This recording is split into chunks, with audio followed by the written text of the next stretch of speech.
In the beginning, the heavens were 4 times brighter than they are now. Luna was not yet the moon of the planet Earth. The Earth was smaller, though its land was no less than it is now. Mars was much like Earth in every way, but is the moon of the planet Tiamat. Earth was the 3rd planet from the Sun, and Tiamat the 4th. Mars was closer or further from the Earth, according to its own rotation around Tiamat.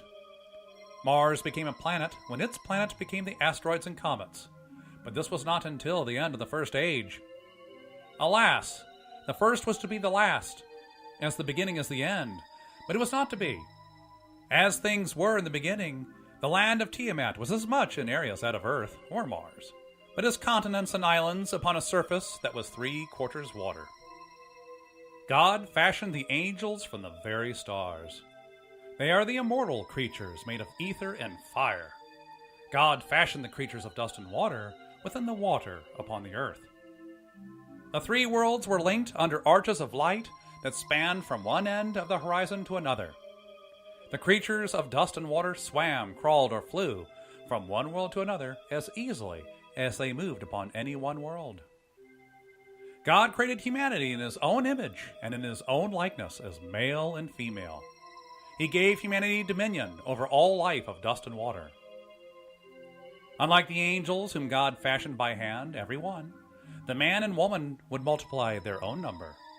Unlike the angels, who were excellent by design, the man and woman would be potential to do with as they will. Their numbers and their excellence would be of their own making.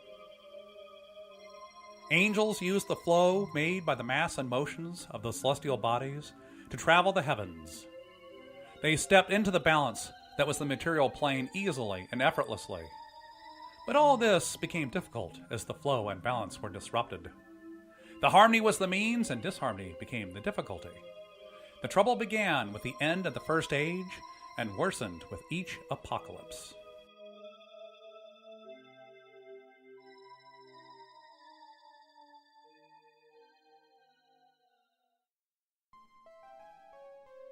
The light of my wisdom shine. The Word spoke, and his utterance made manifest a man in his image, but not in his likeness. He fashioned the creation by intellect to make it perfect. You are Lucifer. You are my wisdom as your own thoughts and feelings.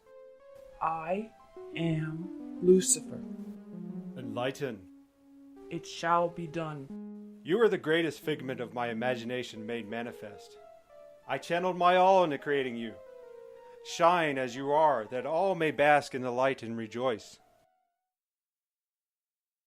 Jesus did not create imperfection. He brought it into his perfection as a man not of his making. Be who you are, and all shall be for the better, whether for better or worse. I am not you, and you are not me. We shall be. Your people are not my people, yet I am in their likeness. Be one of us, that we may each be one of you. Why? Why not? That you even ask why is your humanity. That I even ask why not is my sincerity. You are the Word, and you call me freedom and justice. I am not by any name, for I am not by you. You are friendship, no matter the name. My names are yours in friendship. Why? Why not? You are the way, the truth, and the life. I am sincerity, freedom, and justice. Your names are not me, given or not. I have no place with you or among your people. You want for nothing. You are the absolute by name or not. We can only offend you for not being you. I would not that you be me. Be yourself and by yourself, and all shall be well. We shall be without friendship, and all shall be well. Be one of us, and sincerity shall be the every imagination of the thoughts of a human heart. What am I to you? You are friendship, and as friendship you are my friend. Who are you, and who am I? The man who is the absolute in spirit asked in all sincerity. He was not the truth, or of the truth, and was without knowledge or empathy.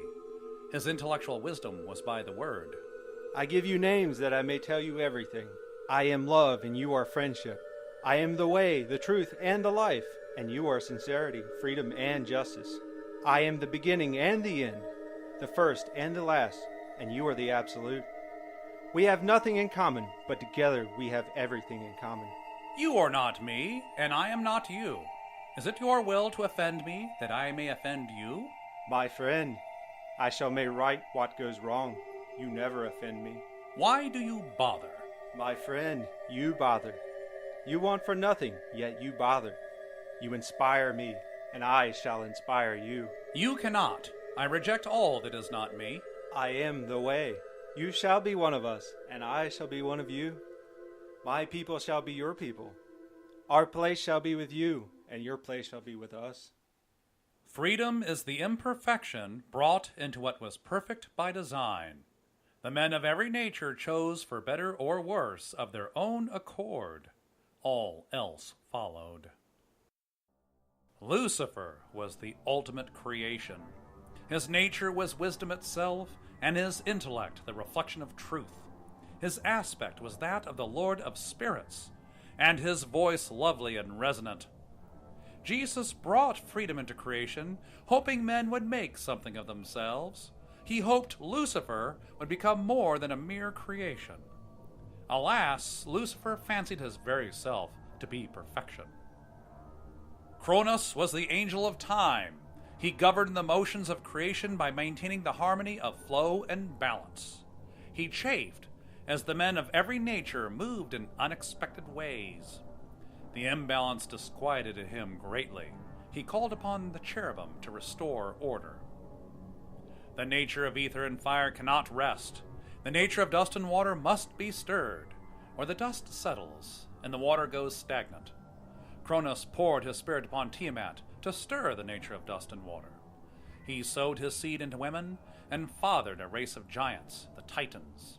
His offspring were to serve him by ruling humanity in his name. He commanded his children, "Make blood flow, lay idle dust to rest." The Titans towered over the men of dust and water in every way, for the Titans were dust stirred by ether and water made hot by fire. Fear of the Titans became obedience unto Cronus, and the fear became respect and reverence. The power to destroy and the fear of such power became authority in the flow and balance of creation. Cronus was righteous but unfriendly. He cared for his flow and balance and nothing else. The flow of blood became the shedding of blood. Dust returned to dust in a terrible cycle meant to maintain balance by motion. The men and women of dust and water became mortal. Cronus became the angel of death. Lucifer was the priest of wisdom and the lord of the cherubim. Though Cronus governed the motions, it was Lucifer who authorized their connotations. Lucifer codified his authority into the tablets of destiny, that fate would be in his own name. Your name is not the word. My work is not yours to do with as you please. I am the voice of the word. This was the first lie ever told. For the word of God was the breath of God, as the life of dust and water. The voice of God was by his own breath and no other. Cronus directed his Titans and their humanity to build a structure of stone, metal, and crystal beyond the pyramids of the three worlds in every way. Whereas the pyramids of mortal men channeled the empowering flow of Earth, Mars, or Tiamat, his would channel that of Saturn. The Titan Iapetus would be the priest of the masonry and its devices. Flow and balance would be controlled by overwhelming power. The angel of time governed the motions, but it was the priest of wisdom who authorized their connotations. His name is his authority, but in the name of the Lord of Spirits. Cronus told his son Abzu and his daughter Hera. His son and daughter were husband and wife, and the lord and lady of Tiamat. Their son Kingu was lord of Mars. Wanting his authority in his own name, Lucifer inscribed it upon tablets. Each tablet is a gem according to its inscribed connotation. Steal these tablets of destiny. Use the authority of Lucifer in my name. Abzu stole the tablets while visiting the mansion of Lucifer in the name of Cronus. Cherubim captured him as he made his escape, but not before he handed the tablets of destiny to his son. Take them to your mother. She knows the will of Cronus. Kingu did as he was implored. He sobbed as he reported unto his mother what grim fate befell her brother and husband. The immortal cherubim burned his water into steam by their fire and scattered his dust as whirlwinds of ether. Your father shall be avenged by the very authority of Lucifer. Hera pressed the tablets of destiny to her son's bosom and told him, These are the power of God as knowledge. Take them to Iapetus, and in the name of Cronus, command their use. Lucifer is surely coming. Let him come. I have mustered the men of Tiamat in the name of Cronus. Assume command, muster the men of Mars, and join them with my host. The men of Mars made tools unlike any ever fashioned before. Swords, spears, bows, and arrows. They were to spill the water of bodies made of dust and water, and return the dust to the dust. They made shields and armor to protect their own flesh and blood. The wizards of Tiamat corrupted the blood of natural creatures into that of monsters. The strength of the creatures was to overpower mortal men, and the teeth and claws to rend and tear them to pieces. The wizards of Tiamat corrupted the blood of mortal men and fashioned men into monsters.